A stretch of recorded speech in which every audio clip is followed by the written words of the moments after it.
దేశమంతా ఉప ఎన్నికలు, ఎటు చూసినా మోడీ మానియా. అటు బీహార్, ఇటు తెలంగాణ, కర్ణాటక, మధ్యప్రదేశ్, గుజరాత్, ఎక్కడ ఏ రాష్ట్రంలో ఉప ఎన్నిక జరిగినా కమల వికాసమే. ఇదే విషయమై భారతీయ జనతా పార్టీ విజయంపై మనతో చర్చించడానికి జీవీఎల్ నరసింహారావు గారు, రాజ్యసభ సభ్యులు, భారతీయ జనతా పార్టీ సీనియర్ నాయకులు మనతో ఉన్నారు. వారిని అడిగి తెలుసుకుందాం. జీవీఎల్ గారు, నమస్తే అండి. నమస్కారం. విజయోత్సవ శుభాకాంక్షలు అండి మీకు. ధన్యవాదాలు. జీవీఎల్ గారు, దేశంలో బీహార్ ఎన్నికలు కావచ్చు, మిగతా రాష్ట్రాల్లో ఉప ఎన్నికల్లో చాలా రాష్ట్రాల్లో భారతీయ జనతా పార్టీ తిరిగిలేని ఆధిక్యాన్ని సంపాదించి గెలుపొందింది. ఈ ఎన్నికలకు ప్రభావితం చేసిన అంశాలు ఏమంటారు? ముఖ్యంగా ఈరోజు బీహార్ అత్యంత ప్రతిష్టాత్మకమైనటువంటి బీహార్ అసెంబ్లీ ఎన్నికలతో పాటుగా దేశవ్యాప్తంగా మరి 58 అసెంబ్లీ స్థానాల్లో కూడా ఉప ఎన్నికలు జరిగాయి. ఇది కాకుండా ఒక లోక్సభ స్థానం, ఇందులో 11 రాష్ట్రాల్లో 58 స్థానాల్లో జరిగాయి. మీరు చెప్పినట్లుగా దేశంలో 4 మూలలా కూడా, 4 దిక్కులా కూడా భారతీయ జనతా పార్టీ అత్యంత ప్రతిష్టాత్మకంగా అత్యంత ఆధిక్యం సాధించింది. మిగతా అన్ని రాష్ట్రాల్లో 11 రాష్ట్రాల్లో 58 స్థానాలకు గాను 38 స్థానాలను బీజేపీ కైవసం చేసుకుంటోంది 2/3 మెజారిటీతో. అలాగే బీహార్ లో మరొకసారి అధికారాన్ని, ప్రజల సమర్థతని మరొకసారి పొందటం అన్నది అది చారిత్రాత్మక విషయం. మరి 15 సంవత్సరాల ఎన్డీఏ ప్రభుత్వం తర్వాత మరొకసారి అధికారంలోకి రావటం అన్నది చిన్న విషయం కాదు. సో కాబట్టి దేశ ప్రజలందరూ కూడా నరేంద్ర మోదీ గారి నాయకత్వంలో భారతీయ జనతా పార్టీని ఆదరించారు, ఆశీర్వదించారు అనటానికి ఈ రోజు ఎన్నికల ఫలితాలు, ఎన్నికల విశ్లేషణలు ఖచ్చితంగా అదే దిశగా చెప్తున్నాయి. దీనిలో ప్రధానంగా నేను చెప్పేది, మీరు ఒక రాష్ట్రంలో బీహార్లో జనరల్ గా అసెంబ్లీ ఎన్నికలు కానివ్వండి, ఉప ఎన్నికలు కానివ్వండి, స్థానిక అంశాలపైనే ఎక్కువగా, వాటి ఫలితాలపై స్థానిక అంశాల ప్రభావం ఎక్కువగా ఉంటుంది. అది జరిగినప్పుడు ఎలా ఉంటుందంటే, ఒక రాష్ట్రంలో ఎన్నికల తీర్పు ఒకవైపు, మరొక రాష్ట్రంలో మరొక వైపు స్థానిక అంశాల ఆధారంగా ఉండటం జరుగుతుంది. కానీ ఈ ఎన్నికల్లో మీరు చూసినట్లయితే మణిపూర్ దగ్గర నుంచి, మణిపూర్ లో 5 స్థానాల్లో ఉప ఎన్నిక జరిగితే మణిపూర్ దగ్గర నుంచి మరి బీహార్ తో పాటు ఇటు ఉత్తరప్రదేశ్, నార్త్ లో ఉత్తరప్రదేశ్, మధ్య భారత్ లో మధ్యప్రదేశ్, గుజరాత్, పశ్చిమ భారతదేశంలో గుజరాత్, దక్షిణ భారతదేశంలో కర్ణాటక, తెలంగాణ రాష్ట్రాలతో సహా మరి అనేక సీట్లని సాధించుకోవటం అన్నది ఇది కేవలం నరేంద్ర మోదీ గారి నాయకత్వానికి, ఆయన ప్రభంజనం లోక్సభ ఎన్నికల తర్వాత ఇంకా ఎక్కువగా వీస్తోందని, ప్రజాదరణ ప్రధాని మోదీ గారి నాయకత్వానికి, బీజేపీకి ఇంకా పెరిగింది అని చెప్పి ఈ రోజు ఎన్నికలు ఖచ్చితంగా దానికి సంకేతం ఇస్తున్నాయి. సమయంలో జీవీఎల్ గారు, బీహార్ లో అతిపెద్ద పార్టీగా భారతీయ జనతా పార్టీ అవతరించింది. ఇప్పుడు సీఎం నితీష్ కుమార్, సుశీల్ మోడీయా? ఇది భారతీయ జనతా పార్టీ కూటమిగా ఎన్నికలకు వెళ్ళటం జరిగింది. సో ఈ విషయాలపై విశ్లేషణ, ఈ విషయాలపై చర్చించవలసిన అవసరం ఇప్పుడు లేదు. భారతీయ జనతా పార్టీ చేసిన ఎన్నికల ముందు చేసినటువంటి జనరల్ గా చేసిన నిర్ణయాలకు కట్టుబడి ఉంటుంది. కానీ ప్రధానంగా ఈ ఎన్నికలను మనం చూస్తే, ఎందుకు ప్రతి ఒక్కరూ దీన్ని ఒక స్థానిక ఎన్నికలాగా చూసే అవకాశం ఉంది. బీజేపీ విస్తృత విజయానికి వెనుక 6 నెలలుగా దేశాన్ని కరోనా మహమ్మారి పట్టి పీడిస్తుంటే, కొద్ది నెలలుగా చైనాతో ప్రతిఘటన, భారత చైనా బార్డర్ లో ఒక రకంగా ప్రతిస్తంభన పరిస్థితి ఉంటే, ప్రధాని నరేంద్ర మోదీ గారు దేశానికి ఇచ్చినటువంటి నాయకత్వానికి ఈ రోజున ప్రజలు నిరాజనం పలికారు అని చెప్పి ఖచ్చితంగా చెప్పాలి. సార్ జీవీఎల్ గారు, ఇక్కడ ఒక చిన్న ఇదండి, బీహార్ లో లార్జెస్ట్ పార్టీగా బీజేపీ అవతరించింది కాబట్టి బీజేపీకి సీఎం అభ్యర్థిగా అవకాశం ఇవ్వాలని అక్కడ ఆల్రెడీ మీ నాయకులు అయితే డిమాండ్ చేస్తున్నారు.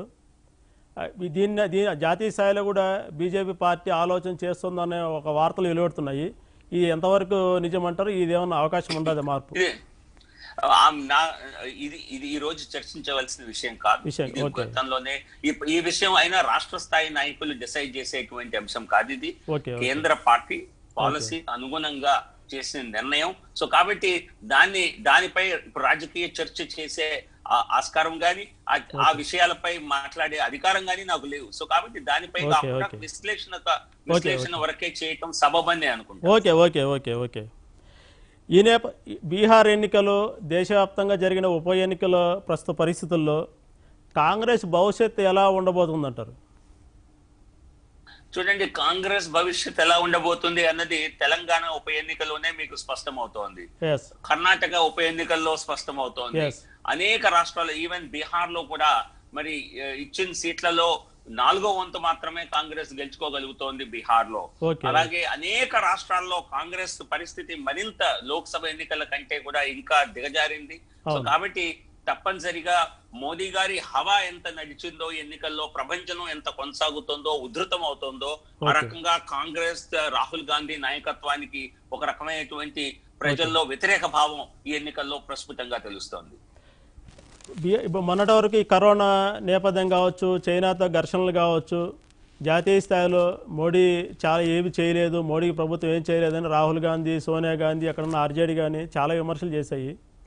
ఇప్పుడు నిన్నటి వరకు బీహార్లో తామే గెలుస్తున్నామన్న కోణంలో సంబరాలకు కూడా సిద్ధమయ్యాయి.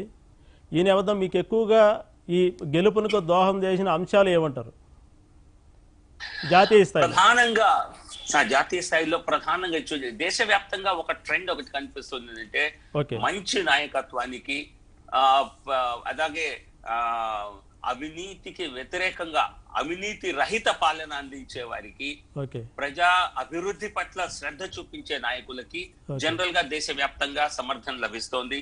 మోదీ గారు కేవలం కరోనా సమయంలో 6 నెలల్లో ప్రజా సంక్షేమం గురించి ఏ రకంగా ఆలోచన చేసింది, లాక్డౌన్ సమయంలో కూడా పేదవారికి ఇబ్బందులు రాకుండా వారికి ఏ రకంగా గరీబ్ కళ్యాణ్ యోజన లాంటి పథకాలు అమలు చేసింది, ఏ రకంగా పరిస్థితుల్ని సామాన్య స్థితికి తెచ్చే విధంగా ఒక గొప్ప నాయకుడికి ఉండవలసిన లక్షణాలన్నింటినీ కూడా ఆయన చూపించడం జరిగింది. దేశంలో కరోనా బారిన లక్షలాది మంది చనిపోతారని అప్పుడు అంచనాలు వేయటం జరిగింది మార్చిలో, ఏప్రిల్లో. ఆ అంచనాలను కంప్లీట్ గా వమ్ము చేస్తూ ప్రజా సంక్షేమాన్ని, ప్రజా ఆరోగ్యాన్ని కాపాడిన నాయకుడిగా, ఒక రకంగా ప్రజా రక్షకుడిగా ఆయన్ని ప్రజలు ఈ రోజు చూస్తున్నారు కనుకే. సో కాబట్టి తప్పుడు ఆరోపణలు కేవలం చేసి రాజకీయ లబ్ధి కోసం చౌకబారు వ్యాఖ్యలు ఎవరు చేసినా కూడా ఈ రోజున ప్రజలు పట్టించుకోవట్లేదు, వాస్తవాలను గమనిస్తున్నారు. గమనించి నేను చెప్పినట్లుగా అవినీతి రహిత పాలన అందించి ప్రజా సంక్షేమానికి ఎవరైతే పట్టుబడుతున్నారో వారికి ప్రజలు పట్టం కడుతున్నారు. సో మోదీ గారి పట్ల ప్రజాదరణ గతంలో కంటే ఇంకా పెరిగింది అంటానికి ఇవే ప్రధానమైనటువంటి కారణాలు. అలాగే చైనాతో మీరు సంభాషించారు. చైనాతో బార్డర్ క్లాషెస్ ఏ రకంగా జరిగాయో, ఘర్షణ ఏ రకంగా అనేక నెలల పాటు కొనసాగిందో, ఆ సమయంలో కూడా ఆయన చూపించినటువంటి మరి ఇచ్ఛాశక్తి, ఆయన చూపించినటువంటి ఒక గొప్ప మనోబలాన్ని ప్రజలు పూర్తిగా దేశం అంతా కూడా ఆదరించారు, ఆశీర్వదించారు. ఈ వరవడి ఇప్పుడు దేశవ్యాప్తంగా జరిగిన ఉప ఎన్నికలు, బీహార్లో ఎన్నికలు, మిగతా ప్రాంతాల్లో ఎన్నికలు ఏవైతే జరిగి విజయం సాధించాయో, ఇదే విధంగా తెలంగాణ కావచ్చు, ఆంధ్రప్రదేశ్, దక్షిణాది రాష్ట్రాల్లో బీజేపీ విజయానికి ఎంతవరకు దోహదం చేస్తాయంటారు? మీరు చూడండి, ఒక నాయకుడికి, అందులోనూ ప్రధాని మోదీ గారి లాంటి నాయకుడికి దేశవ్యాప్తంగా ఆయనకు ప్రజాదరణ ఉన్నది. ఎందుకంటే కొన్ని రాష్ట్రాల్లో భారతీయ జనతా పార్టీ సంస్థాపరంగా మరి గతంలో పెద్దగా ప్రభావం చూపినటువంటి రాష్ట్రాల్లో కూడా, ఆ రాష్ట్రాల్లో కూడా మోదీ గారి ప్రభుత్వం చేసే పనుల కారణంగా, మోదీ గారి నాయకత్వం కారణంగా, అలాగే సంస్థాగతంగా బీజేపీ వరుసగా మరి కొద్ది సంవత్సరాలుగా అక్కడ మమ్మల్ని మేము బలోపేతం చేసుకోవటం కోసం చేసినటువంటి కార్యాచరణ కారణంగా ఎక్కడ బలహీనంగా ఉన్నామని అనుకున్నారో ఆ రాష్ట్రాల్లో కూడా ఈ రోజున అధికారం కోసం బీజేపీ ప్రయత్నం చేస్తుంది, అధికారానికి చేరువలో ఉంది. బెంగాల్లో వచ్చే మేలో ఎన్నికలు జరగబోతున్నాయి. ఖచ్చితంగా ఈ రోజు బీహార్, రేపు బెంగాల్, ఇది ఖచ్చితంగా భారతీయ జనతా పార్టీ ఒక గొప్ప ఉద్దేశంతో, ఒక లక్ష్యంతో ముందుకెళ్తుంది. బెంగాల్ లాంటి రాష్ట్రంలో అధికారాన్ని సాధిస్తాం, సో కాబట్టి బెంగాల్, త్రిపుర లాంటి రాష్ట్రాల్లో అధికారం సాధించే బీజేపీకి తెలుగు రాష్ట్రాలు కూడా మరి ఖచ్చితంగా మాకు ఒక ఛాలెంజ్ అయితే అవును, కానీ మేము తప్పనిసరిగా ఆ ఛాలెంజ్ ని స్వీకరించి ఈ రాష్ట్రాల్లో కూడా ప్రత్యామ్నాయంగా ఎదుగుతామన్న నమ్మకం మాకుంది. ఈ రోజు తెలంగాణలో జరిగిన ఉప ఎన్నిక, దుబ్బాకలో కలిగినటువంటి ఉత్కంఠ, ఏ దుబ్బాకలో అయితే బీజేపీకి అసలు ఆనవాళ్లే లేవని చెప్పి టిఆర్ఎస్ నాయకులు మరి వ్యాఖ్యానాలు చేశారో వారంతా కూడా ఈ రోజున నోరు కరుచుకోవాల్సిన పరిస్థితి వచ్చింది. ఆ రోజు అక్కడ దుబ్బాకలో విజయ పతాకం ఎగురవేసిన బీజేపీ దీన్ని కేవలం ఒక విజయ పిలుపుగానే, దీన్ని విజయ శంఖారావం లాగా భావించి 2023 నాటికి తెలంగాణలో టిఆర్ఎస్ కు ధీటైన ప్రత్యామ్నాయంగా ఎదిగి అధికారంలోకి వస్తుందన్నటువంటి నమ్మకం మా అందరికీ ఉంది. అలాగే ఆంధ్రప్రదేశ్ లో కూడా ఎన్నికల్లో గతాన్ని చూసి ఎవరన్నా భవిష్యత్తులో బీజేపీని అంచనా వేస్తే ఖచ్చితంగా వారు పొరపాటు పడతారు. అలాగే మీరు చూస్తే తెలంగాణలో కూడా అసెంబ్లీ ఎన్నికల్లో కేవలం ఒక్క అసెంబ్లీ స్థానం సాధించుకున్న బీజేపీ 4 నెలలు తిరగకుండానే 4 లోక్సభ స్థానాలు కైవసం చేసుకుంది. అలాగే ఈ రోజు ఇంకొక అసెంబ్లీ స్థానం గెలుచుకొని ఈ రోజున రాష్ట్ర వ్యాప్తంగా ఒక టిఆర్ఎస్ శ్రేణుల్లో ఒక రకమైనటువంటి మరి బీజేపీనే మన ప్రత్యామ్నాయం అన్న నమ్మకాన్ని ఈ రోజు కలిగించింది. ఖచ్చితంగా ఆంధ్రప్రదేశ్ లో కూడా బీజేపీ జనసేనతో మేము జత కట్టడం జరిగింది. బీజేపీ జనసేన కూటమికి ఆంధ్రప్రదేశ్ లో కూడా ఒక ప్రత్యామ్నాయ శక్తిగా వచ్చే కొద్ది నెలల్లో ఎదిగి ఖచ్చితంగా ఆంధ్రప్రదేశ్ లో కూడా మేము అధికారం కోసం ఖచ్చితంగా బీజేపీ తన శక్తి వంచన లేకుండా పనిచేస్తుంది. జీవీఎల్ గారు, ఇక్కడ బీహార్ రాష్ట్రంలో నితీష్ కుమార్ పార్టీ అతిపెద్ద పార్టీగా అవతరించకూడదు అన్న కోణంలో చిరాగ్ పాస్వాన్ను కావాలనే బీజేపీ పోటీలోకి దించిందని ఒక విమర్శ ఉంది. అది ఎంతవరకు నిజమంటారు? అది పూర్తిగా అబద్ధమండి, పూర్తిగా అవాస్తవం. కేవలం బీజేపీని ఏదో ఒక రకంగా భ్రష్టు పట్టించాలని, బురద చల్లాలని ప్రయత్నం చేసేవారు బీజేపీపై చేసినటువంటి ఒక తప్పుడు ఆరోపణ మాత్రమే. బీజేపీ ఎల్జేపీ కూడా బీజేపీ జేడీయూతో కలిసి ఎన్డీఏలో మరి ఎన్నికలు పోటీ చేయాలని కోరటం జరిగింది. కాకపోతే ఎల్జేపీ తనకున్నటువంటి రాజకీయ స్వార్థ కారణంగా మరి ఎన్నికల్లో కూటమితో కలిసి రాలేదు. ఆయన బీజేపీ శ్రేణుల్ని, కార్యకర్తల్ని మభ్య పెట్టాలని, మరి మేము ఎన్డీఏతోనే ఉన్నామని, బీజేపీతోనే కలిసి ఉన్నామంటూ అన్న కొన్ని వ్యాఖ్యలు చేశారు. భారతీయ జనతా పార్టీ నాయకులు వాటిని తీవ్రంగా తిప్పికొట్టారు. ఈ బీహార్ ఎన్నికల్లో కేవలం మరి జేడీయూతోనే బీజేపీకి పొత్తు ఉందని, ఎల్జేపీ ఈ పొత్తులో భాగం కాదని, ఎల్జేపీని మేము పూర్తిగా వ్యతిరేకిస్తున్నామని స్పష్టంగా చెప్పడం జరిగింది. సో కాబట్టి ఇది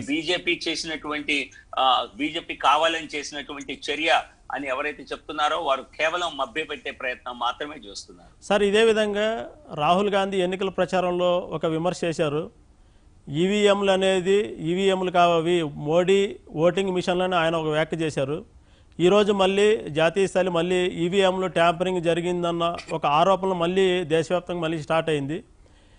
ఇది అంటే దీన్ని ఎంతవరకు మనం నమ్మవచ్చు? ఇప్పుడు ఇది మరి రాజస్థాన్ లో గెలిచింది కదా ఇదే కాంగ్రెస్, మధ్యప్రదేశ్ లో గెలిచింది కదా, ఛత్తీస్గఢ్ లో గెలిచింది కదా, జార్ఖండ్ లో కూడా గెలిచింది కదా. కానీ ఒకటి, గతంలో ఈవీఎంస్ కి ఇప్పుడు ఈవీఎంస్ కి ఒక ప్రధాన వ్యత్యాసం ఉన్నది. ఇప్పుడు మనం వేసే ప్రతి ఓటు కూడా ఒక ప్రింట్అవుట్ రూపంలో మరి నమోదు చేయబడుతుంది. సో కాబట్టి అబద్ధాలు చెప్పి ఎవరు తప్పించుకోలేరు. ఎవరికైనా అనుమానం ఉంటే పర్టికులర్ మెషిన్ అసెంబ్లీలోనో ఈవీఎంస్ ని కౌంట్ చేయమని అడగచ్చు. ఇప్పుడు ఏం జరుగుతుందంటే ఈవీఎం లో మనం పేపర్ బ్యాలెట్ లో ఎలా ఓట్ చేస్తామో అలాగే ఈవీఎం లో ఓట్ చేసినప్పుడు ప్రింట్అవుట్ వస్తుంది.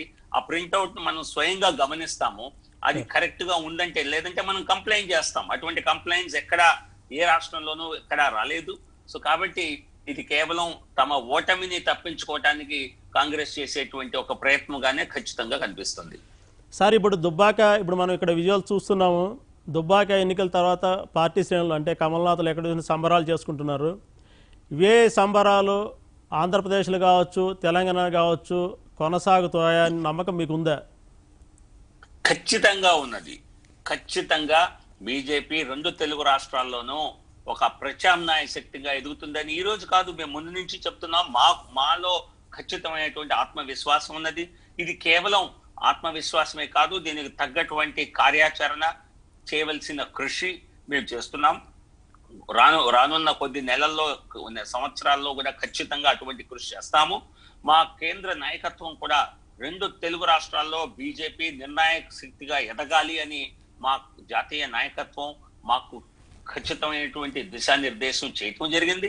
సో కాబట్టి కేంద్ర నాయకత్వంతో చర్చించి కేంద్ర నాయకత్వం ఒక ప్రణాళిక ఇచ్చి ఖచ్చితంగా 2 తెలుగు రాష్ట్రాల్లో కూడా బీజేపీనే ప్రత్యామ్నాయ శక్తిగా ఎదిగే దిశగా మా అడుగులు వచ్చే కొద్ది వారాల్లో, నెలల్లో ఉండబోతున్నాయి. సార్, ఇక్కడ ఓటర్ల పరంగా చూస్తే ప్రజల్లో మోడీ గారున్న చరిస్మాకి మోడీ గారు రావాలి అని ఓటర్లు కోరుకుంటారు. అయితే రాష్ట్రాల్లో దక్షిణాదిలో కానీ ముఖ్యంగా తెలుగు రాష్ట్రాల్లో పార్టీకి ఒక నాయకత్వం కొరత ఉందన్న విమర్శ రాజకీయ వర్గాల్లో బలంగా ఉంది. అంటే మీరు ఏ నాయకత్వం, ఎంత సమర్థమైన నాయకత్వంతో నెక్స్ట్ ఎన్నికలకు వెళ్ళాలంటే మంచి నాయకత్వం అనేది మస్ట్గా ఇది ఉండాలి. అలాంటి నాయకత్వం ఇప్పుడు తెలుగు రాష్ట్రాల్లో మీ పార్టీలో ఉందంటారా? ఖచ్చితంగా ఉందండి. నాయకత్వం బీజేపీ యొక్క భావజాలమే బీజేపీకి నిజమైన నాయకత్వం. బీజేపీకి ఉన్నటువంటి నిజాయితీ, బీజేపీకి ఉన్నటువంటి ప్రణాళిక, అసలు నాయకత్వం దానికి తోడు మరి పార్టీ నాయకులు వారికి ఉన్నటువంటి పర్సనాలిటీ కారణంగా ఖచ్చితంగా బీజేపీ స్ట్రెంగ్త్ ని ఇంకా ఎక్స్పాండ్ చేయడం జరుగుతుంది. ఈ రకంగా మా దగ్గర ఉన్న నాయకులు తక్కువ వాళ్ళేం కాదు, అది తక్కువ అంచనా వేసిన వాళ్లే ఖచ్చితంగా వాళ్లే బురిడి కొడతారు. ఈ రోజు దుబ్బాకలో మీరు చూశారు కదా, ఉప ఎన్నికలో టిఆర్ఎస్ మరి చాలా అహంకారంగా బీజేపీ అసలు పోటీలోనే లేదు, మరి డిపాజిట్లు దక్కవని పెద్ద పెద్ద నాయకులు వ్యాఖ్యలు చేశారు. ఈ రోజున ఏం జరిగింది? సో కాబట్టి బీజేపీని తక్కువ అంచనా ఎవరు వేసినా తప్పనిసరిగా వారి విశ్లేషణే ఖచ్చితంగా తప్పవుతుంది. మాకు మంచి నాయకులు లేరని ఎవరు చెప్పారు? 4 దశాబ్దాల అనుభవం ఉన్న సోమవీర్రాజు గారు బీజేపీ రాష్ట్ర అధ్యక్షుడిగా ఆంధ్రప్రదేశ్ లో ఉన్నారు. అనేక మంది ఇతర నాయకులు ఉన్నారు జాతీయ స్థాయిలో, రాష్ట్ర స్థాయిలో. మీకు తెలంగాణలో నూతన అధ్యక్షుడైనటువంటి బండి సంజయ్ గారు ఎంపీగా చేస్తున్నారు. ఖచ్చితంగా యువ జోష్ అన్నది ఈ రోజున మీకు తెలంగాణ బీజేపీలో ఖచ్చితంగా కనిపిస్తోంది. సో బీజేపీకి పూర్తి కమిట్మెంట్ కలిగినటువంటి అంటే ఇక్కడ కార్యకర్తల్లో ఉత్సాహం ఉంది, తర్వాత యువకుల్లో ఆదరణ ఉంది, అయితే నడిపించే నాయకులు లేరు అన్న విమర్శ బలంగా ఉంది. లేదండి, అది యాక్చువల్ గా బీజేపీని ముందుకు నడిపించేది నేను ముందుగా చెప్పినట్టుగా భారతీయ జనతా పార్టీ యొక్క ఆలోచన విధానం నంబర్ 1 అది. ఖచ్చితంగా మీరు అన్నట్టుగా ప్లేయర్స్, స్కిప్పరు కావాలి. ఖచ్చితంగా మాకున్న నాయకులు 2 రాష్ట్రాల్లో కూడా మంచి నాయకులు ఉన్నారు తెలుగు రాష్ట్రాల్లో. అండ్ కేంద్ర నాయకత్వ సహకారంతో నరేంద్ర మోదీ గారి పట్ల ప్రజల్లో ఉన్నటువంటి అద్భుతమైన ప్రజాదరణతో ఇటువంటి అంచనాలే లోక్సభ ఎన్నికల్లోకి వచ్చేసారు కదా. మరి తెలంగాణ లాంటి రాష్ట్రంలో 4 లోక్సభ స్థానాలు గెలుచుకోవటం అసాధ్యమైనటువంటి విషయం అనుకున్నారు కదా, జరిగింది కదా. మొన్న 4 గెలుచుకున్నాం, రేపు 14 గెలుచుకుంటాం 2024లో. సో ఖచ్చితంగా మాకు మంచి నాయకత్వం ఉంది. లేదనుకున్న వాళ్ళు పొరపాటు పడ్డట్లే. 2 రాష్ట్రాల్లో మంచి సారథులు ఉన్నారు, మంచి ఆఫీస్ బేరర్స్ టీమ్స్ ఉన్నాయి, కార్యకర్తలు ఉన్నారు. అన్నిటికంటే ఈ రోజు బీజేపీ దేశవ్యాప్తంగా ఉన్నటువంటి నరేంద్ర మోదీ గారి నాయకత్వంలో ఉన్నటువంటి హవా ఏదైతే ఉందో అది పూర్తిగా ఆక్సిజన్ నింపి మమ్మల్ని మరి పూర్తి శక్తితో పనిచేసేలా చేస్తుంది. సార్, అంటే ఒక ఆంధ్రప్రదేశ్కి సంబంధించి ఒక ప్రశ్న అండి మీకు. సార్, 2014 ఎన్నికల్లో బీజేపీ నుంచి ఒక 2 మంత్రులు అయ్యారు, ఒక 5 ఎమ్మెల్యేలుగా గెలిచారు. అదే 19కి వచ్చేపాటికి 1% ఓటింగ్కి పడిపోయింది. అంటే ఏ పార్టీ అయినా ఏడాదికి ఏడాది పుంజుకుంటుంది. అయితే ఇక్కడ గతంలో ఉన్న హవాను కొనసాగించలేకపోతుంది బీజేపీ. ఇది నాయకత్వ లోపం కాదంటారా?